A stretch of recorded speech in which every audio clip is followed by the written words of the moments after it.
I'd like to welcome you to Houston, Texas on behalf of Fresh Arts. Thank you for joining us for the Kennedy Center's Arts Across America live stream. Here at Fresh Arts, we work to nurture an arts ecosystem that supports artists and creatives who are determined to make a living at their craft. Our programs help advance the careers of local artists and creative entrepreneurs through resource sharing, skill building initiatives, and through our artist-centered community programs. The performances that you will see tonight are two of our fiscally sponsored projects. Through fiscal sponsorship, Fresh Arts is able to open the door to new streams of revenue for independent artists, all while providing fiscal oversight for utilizing charitable funds. We love this program because without it, Houston visitors and residents would miss out on some amazing works of art each year because those projects would go unfunded. I think you'll agree when you meet them today. First up, we have Concertia. Founded in 2017 by Mexican composer and University of Houston alum J.E. Hernandez, Concertia's mission is to empower social causes through the prism of new music and multimedia art in order to connect communities directly to these issues and provide a framework of support for new and emerging artists. Coming to you live from Houston Contemporary Dance Company at the Institute of Contemporary Dance and Arts District Houston, they will present a portion of Voces Fantasmas, which reflects on immigrant detention through art.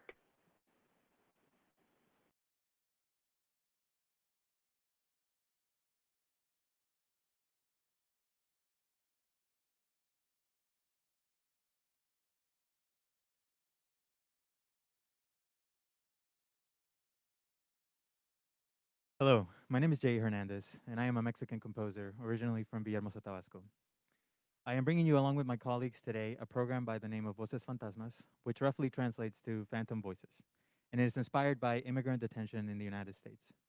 7 years ago, in fact, at this very moment, in these dates, I was detained in the Houston Processing Center as I was coming into the United States with my family. I spent 60 days in immigrant detention and met a plethora of people who changed my life forever. It took me 6 years to be able to talk about this with anyone, and 7 to be able to put this into my work as a composer. I approached the Apollo Chamber Players, Houston's premier string quartet, the Houston Contemporary Dance Company, led by Marlena Doyle, and the Filmatic Cinema Company here in Houston, which is run by Christian and Orlando Briones. This program is my way of honoring the many voices and the many memories of the people that I lived with for 2 months. In this excerpt, titled Velorio, which roughly translates to wake, what you'll see and hear is a type of dedication to a man who committed suicide while I was detained. He did this inside of a solitary room, passing away in a room no bigger than your standard bathroom. I'd like to put out a content warning for those who might be sensitive to this, for there are references, though there is nothing explicit in the film. I want to dedicate this time to talk about the project, and I'll hand this off to my colleagues, as well as giving them room to talk about what they're doing, as I really believe in the work that is being done here in the city of Houston, Texas. Thank you. Here is Matthew Dietrich with the Apollo Chamber Players. Thank you so much, Jay. To all the viewers around the country and the world, welcome. We're coming at you live from Houston, Texas. This is one of the most multicultural cities in the entire world. We're very proud of that fact, and very proud of the multidisciplinary collaborations that also happen in this wonderful city. So thank you for joining us. Okay, my name is Matthew Dietrich. I'm artistic director of Apollo Chamber Players and one of its violinists. We also have Annabelle Ramirez Dietrich here on violin, Whitney Bullock on viola, and Matthew Dudzik on cello. So you'll see us all in just a few moments.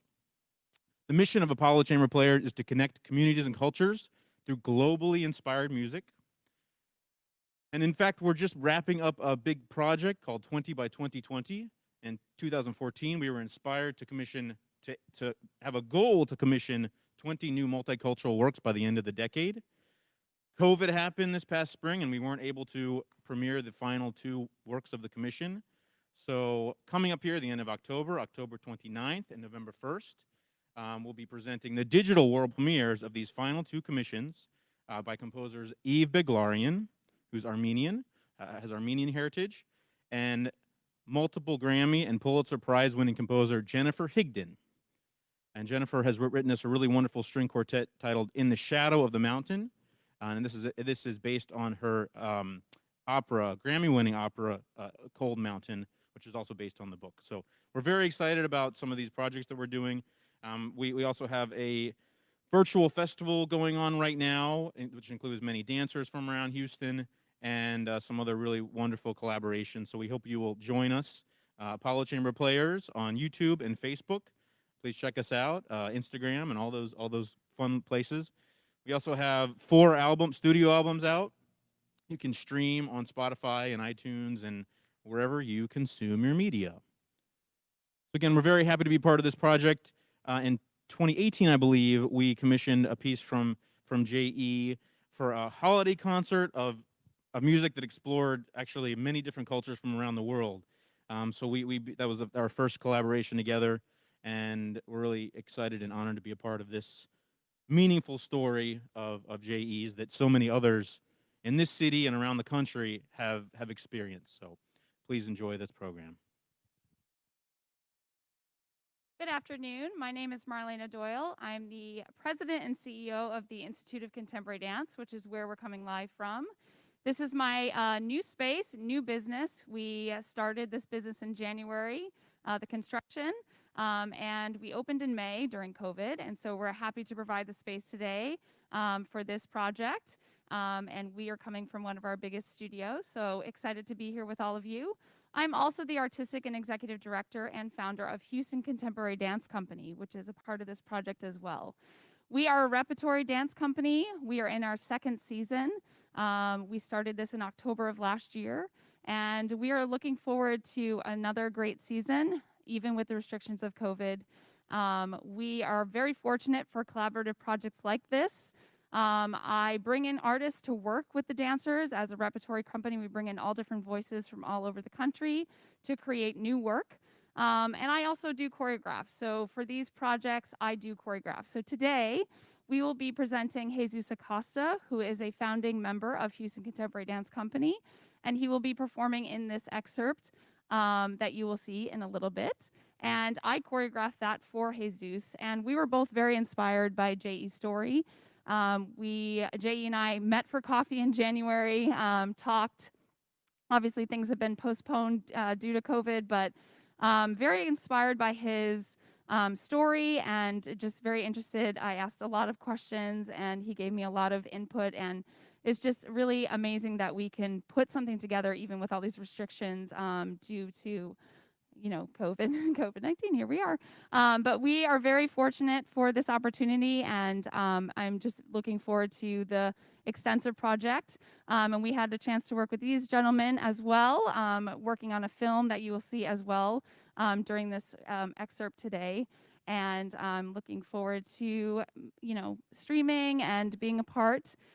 Houston Contemporary Dance Company is actually going to be presenting a performance here in November, and we will be live streaming that as well in December. So stay tuned. You can follow us again on all the social media, Instagram, Facebook, and Twitter. And looking forward to having you join us today, and thank you for being a part. Hi, my name is Christian Briones, and I am Cristian Briones. I'm trying to Latinize my name, sorry. I'm here representing a piece of Filmatic, which is a Houston-based cinematic company.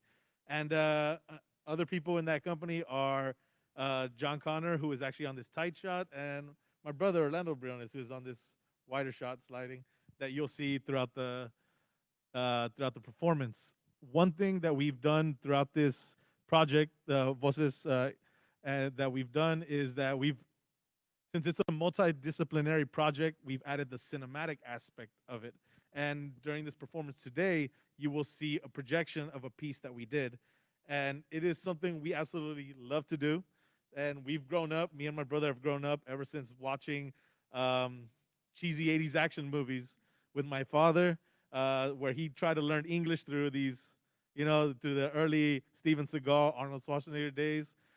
That's where we learned film, and that's where we've pushed ourselves to try to reach a point where we can represent Houston well in a filmmaking aspect. And so today we are a part of this project, which is near and dear to our hearts ever since we met Jose in a project a long time ago where we asked him to score a short film for us, and he came in a little late, and we asked him why. He said, "Sorry, I was waiting for the string players to get there.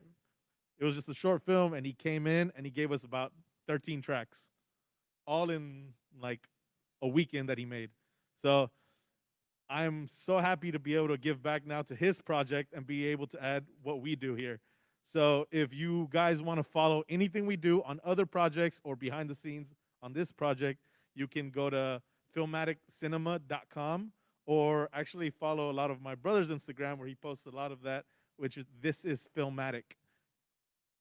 Instagram has been the new app for all kinds of filmmakers, so that's where we get a lot of work. And I also want to give a shout out to James Jackson, who we work on with a lot, who's controlling the switching today. So uh, thank you for tuning in, and I hope you enjoy.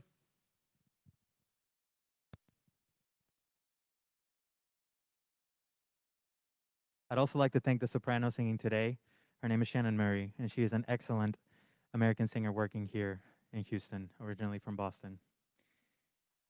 I'd like to ask the audience to ponder a little bit on the subject that we're speaking about today. For me, the core humanity of this issue is what I am interested in and why I'm really concerned with. My hope is that if somebody watching it right now has gone through this just as I have, um, I want you to watch this and to realize that you're still able to live and that this happening to you is not going to be the end of your life. I'd like to thank the Kennedy Center as well for featuring us, Fresh Arts for giving us this opportunity. They are our fiscal sponsor for our nonprofit consortia, which the mission statement reads, empowering social causes through the arts, and we are very proud to be Houston-based at the moment. I'd also like to thank Filmatic for producing this and everyone involved for putting together such a fantastic show. I hope you enjoy it.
Josh through here. Is Carmen Stolen?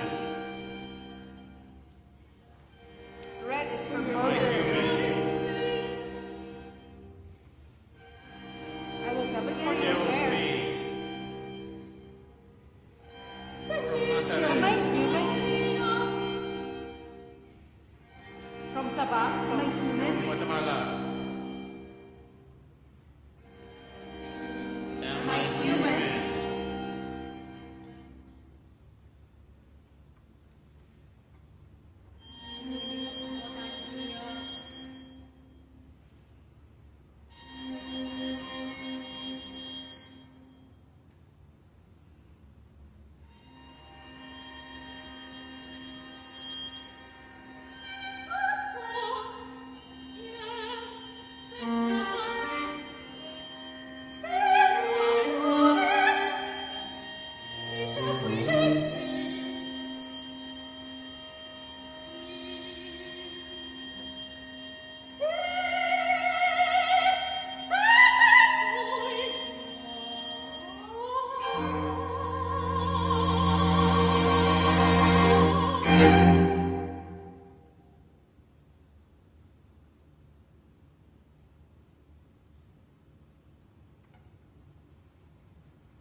Up next, we have The Women Have Something to Say, a theatrical music work conceived by Nicole Kinley Miller, the Houston stage director and production manager for University of Houston's Moores Opera Center. The work tells the stories of female musicians through new song texts and monologues written by the musicians themselves. In this production, the women take the stage to tell their own stories, particularly regarding conscious raising moments when they realized that they had unique voices as women, or when they realized that their voices were being silenced. The stories are told by a diverse set of women, representing different ethnicities, sexual orientations, ages, religions, and relationship statuses. The score is composed by University of Houston alumna Madeline Stiesel, with dramaturgy provided by Deborah D. Mouton, Houston's Poet Laureate Emeritus from 2017 to 2019.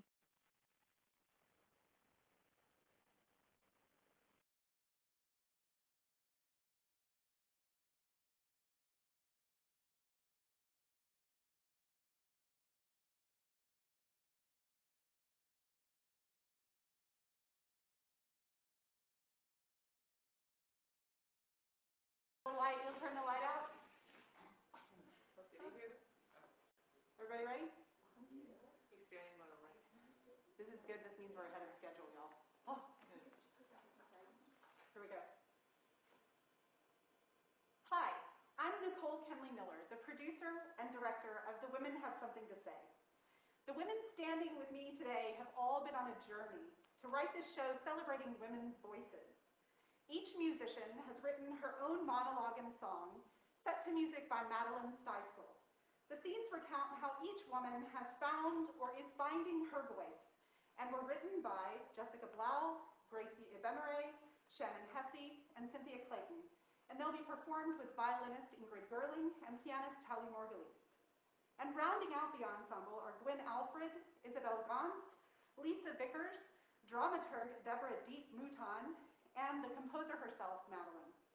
We would like to thank our fiscal sponsor, Fresh Arts, and our full production will premiere in 2021, but for now, enjoy this preview of The Women Have Something to Say.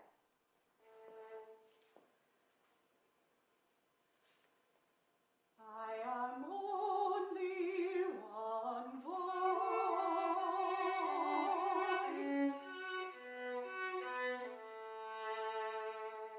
I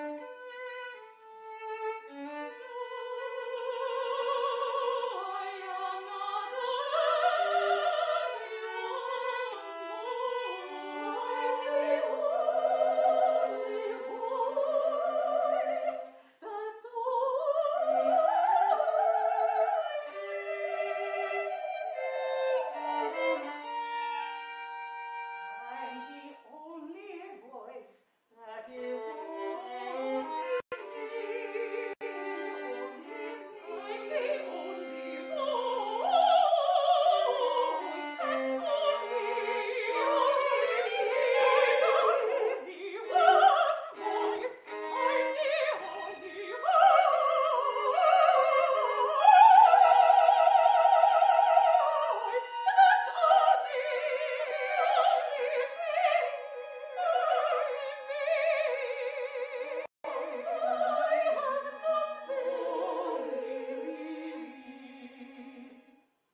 Somebody please hire me to sing. My industry likes to remind me that I am not young, therefore I no longer have potential. If I had it, I would have achieved it by now. Opera companies like to catch you and claim you when you're fresh and new so they can say, we discovered you, we saw the potential, we took that potential and turned it into the marketable product you see today. Congratulations to us. But my 20-something voice didn't know she would one day long to express herself through song. My 20-something voice was busy gallivanting around the world. She spent a semester in Sevilla dancing flamenco and eating tapas. And in Lima, she had a true Richard Linklater before sunrise, Ethan Hawke and Julie Delpy kind of romance with the man who was her waiter at 7 p.m. and her lover by 7 a.m. My 20-something voice was idealistic. She was a social justice warrior, working 100-hour days and endlessly parroting the same greeting. Hi, do you have a minute for the environment? But there came a day when she remembered her voice. She remembered all the years of choir, jazz, and musical theater, and the profound depth of love she felt while singing. She wanted to feel like Lauryn Hill at the end of Sister Act 2 singing, "Joyful, joyful Lord, we adore thee." She had to get back to that kind of love. So she finally threw caution to the wind and said, screw it, I want to be an opera singer. My 20-something voice then devoted herself to singing, earning the equivalent of 3 degrees in vocal performance. She was now educated AF, but by then she was no longer a 20-something. My 30-something voice now, she is a hustler. She is ambitious, she works. Her W-2s are in the double digits. And as virile as she is now, my 30-something voice is dismissed by her industry. She is no longer shiny and new. Her potential has seemingly reached its expiration date. Job applications ask her, if you're over the age of 30, please explain why. Her answer is, because I'm still alive. Yes, my 20-something voice was dappled with dewy promise, but my 30-something voice has something to say. She is the opposite of expired. She is ready, ripe, dripping. Her creative juices are making a mess. She has lived sublimely for 30-something years, and she no longer needs potential to sell herself. She has the artistry and the actual skills to achieve it, so what are you waiting for?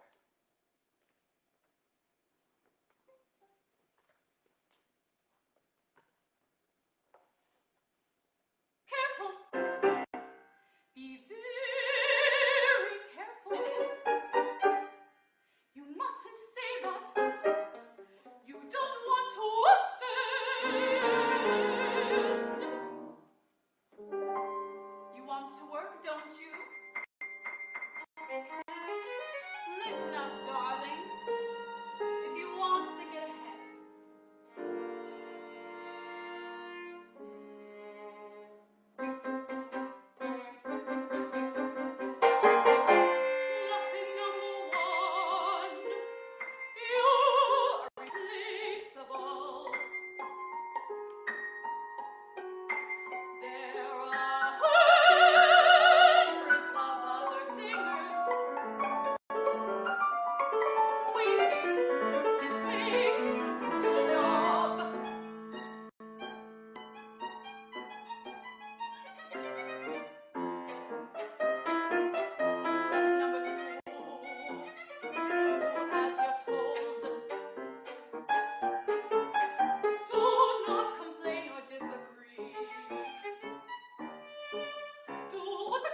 that I grew up in America. The truth is, when I set foot in my childhood home, I was no longer in the USA. I was transported back to Nigeria. While the kids I went to school with were hanging out and watching TV with other kids their age, I was reading encyclopedias, doing extra homework, and cleaning our house in the hopes that I would become a married genius doctor with clean floors. You see, my parents had a dream to better the lives of their children. They used the tried and true methods of discipline, hard work, perseverance, and discipline. Did I say that one already? My dad always recites a particular parable when asked about the rearing of children, especially when we had made a grave error, like getting a B. A child is like a tree. If you don't take the time to tie the tree down on either side, the tree will not grow straight. It will bend every which way. Once the tree has grown to a certain point, there's no way to unbend it. It cannot be straightened. That's where it comes to mind when I pass a particularly crooked bending tree. But rather than thinking what a poor undisciplined tree, I think what an interesting life the tree has had. What caused that bend in the trunk? How can that branch reach so high while the other stoops so low that it grazes the grass beneath? That tree still gives off oxygen and provides shade, and it still makes that intriguing sighing noise when the wind passes through it. It's a beautiful tree. The traditional behaviors my family would call culture have been passed down from generation to generation almost accidentally. The limits and expectations tied to gender have simply been accepted. Girls don't do sports and sweat like that. If you don't wear a dress, people will think you're gay. You're the youngest girl in the house. It's your responsibility to clean up the dishes. You can't play that instrument, it's not for girls. Well, you shouldn't spend so much time on your education. Men will be afraid of you. Well, in fact, I did play sports. I don't wear dresses most of the time. I clean up after myself and others. I play the double bass, and I have 3 degrees in music. Each one of these actions is a line on a branch and a scar healed with time.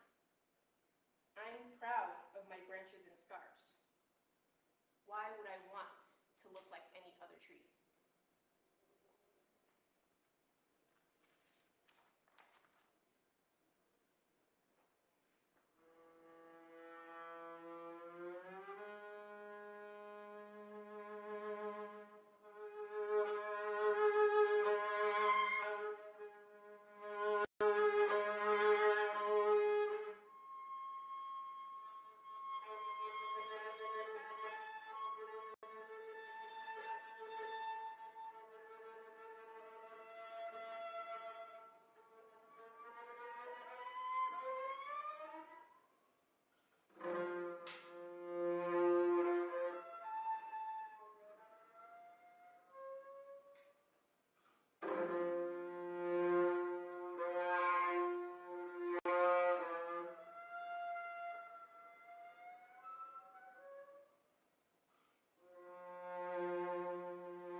Thanksgiving in Indiana.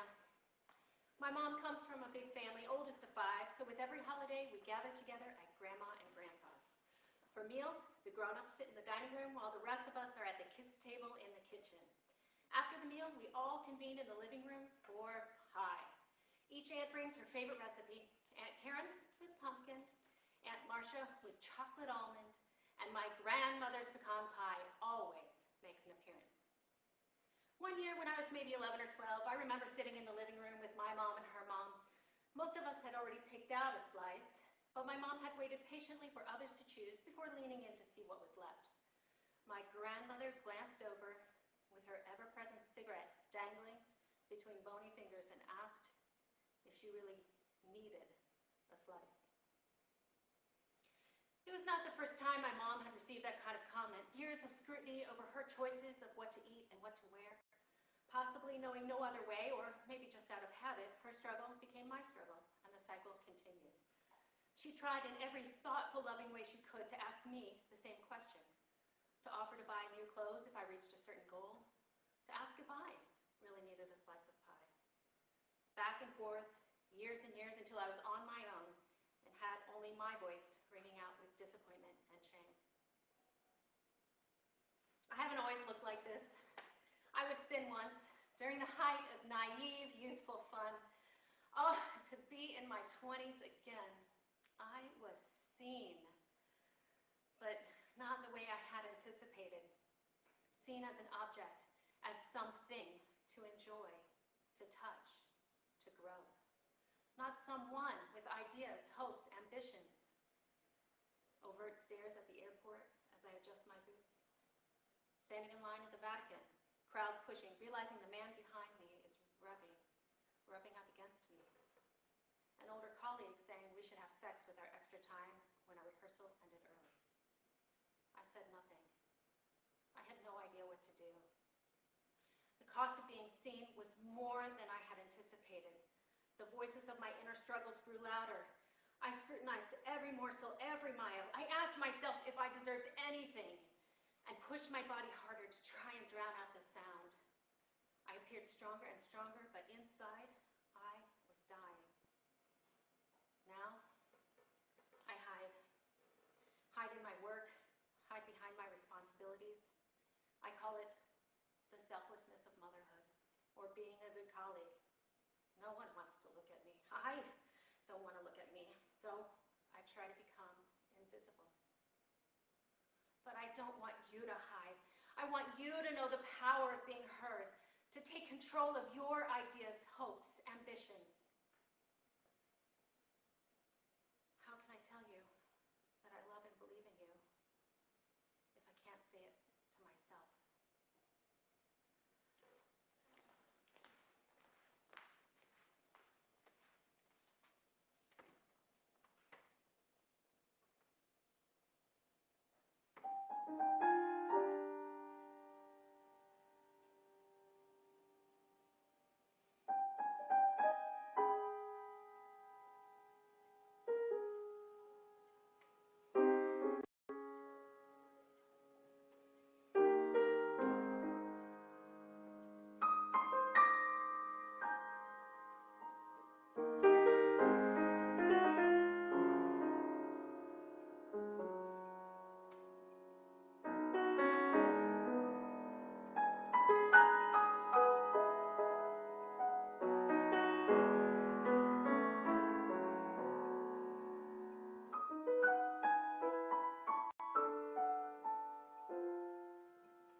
Picture it, me, 20 years younger, early in my operatic career.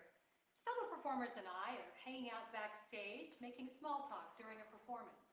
We're playing repressed small-town country folks in unflattering dresses and overalls. I'm portraying the mother role, so my costume and wig may be the frumpiest of all. I'm not feeling gorgeous, but hey, I'm an actor as well as a singer, and I'm inhabiting the role I have, not the role I wish I had. So, as we're chatting, we become aware that the general director, the head honcho, the guy who decides who will get all the good parts in future seasons, is making his usual visit backstage, standing out in his tuxedo. Imperceptibly, our backs straighten, and our voices modulate to more professional tones. I've been hoping to catch his ear and see if he might have me in mind for any juicy roles coming up. As we make small talk, I gather my courage.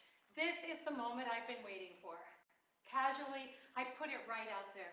You know, I heard you're planning a Pagliacci in a few seasons. I want you to know that I sing the heck out of Nedda, if I do say so myself. I'd love to be considered for it if you haven't cast it yet. Without missing a beat, he looked me dead in the eye and he said, I can't cast you for Nedda. Your boobs aren't big enough. Did I hear him right? Is my mouth hanging open?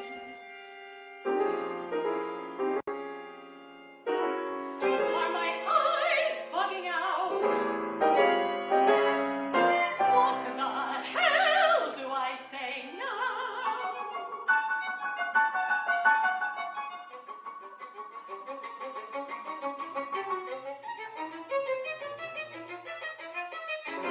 My thoughts are all scattered.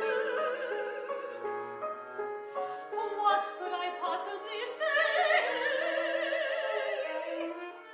to make it feel better? Looking back, what I wish I'd said.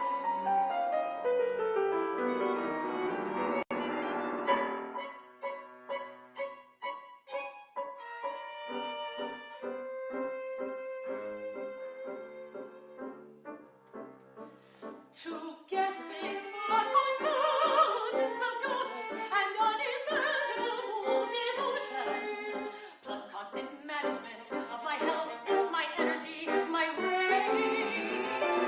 I built my fortress of resilience in the face of dejection, to be belittled by a man who couldn't make it on the stage.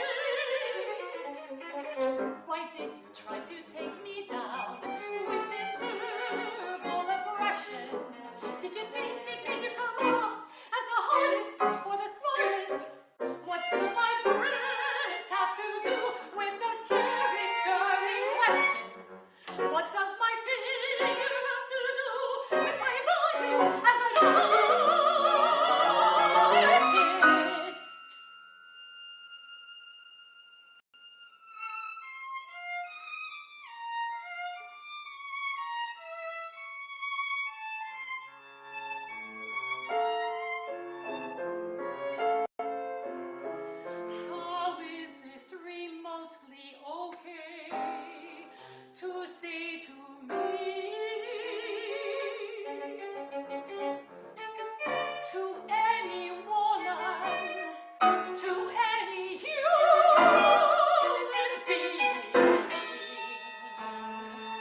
I want to thank you all for joining Fresh Arts in Houston, Texas today to watch the performances of Consortia and the Women Have Something to Say.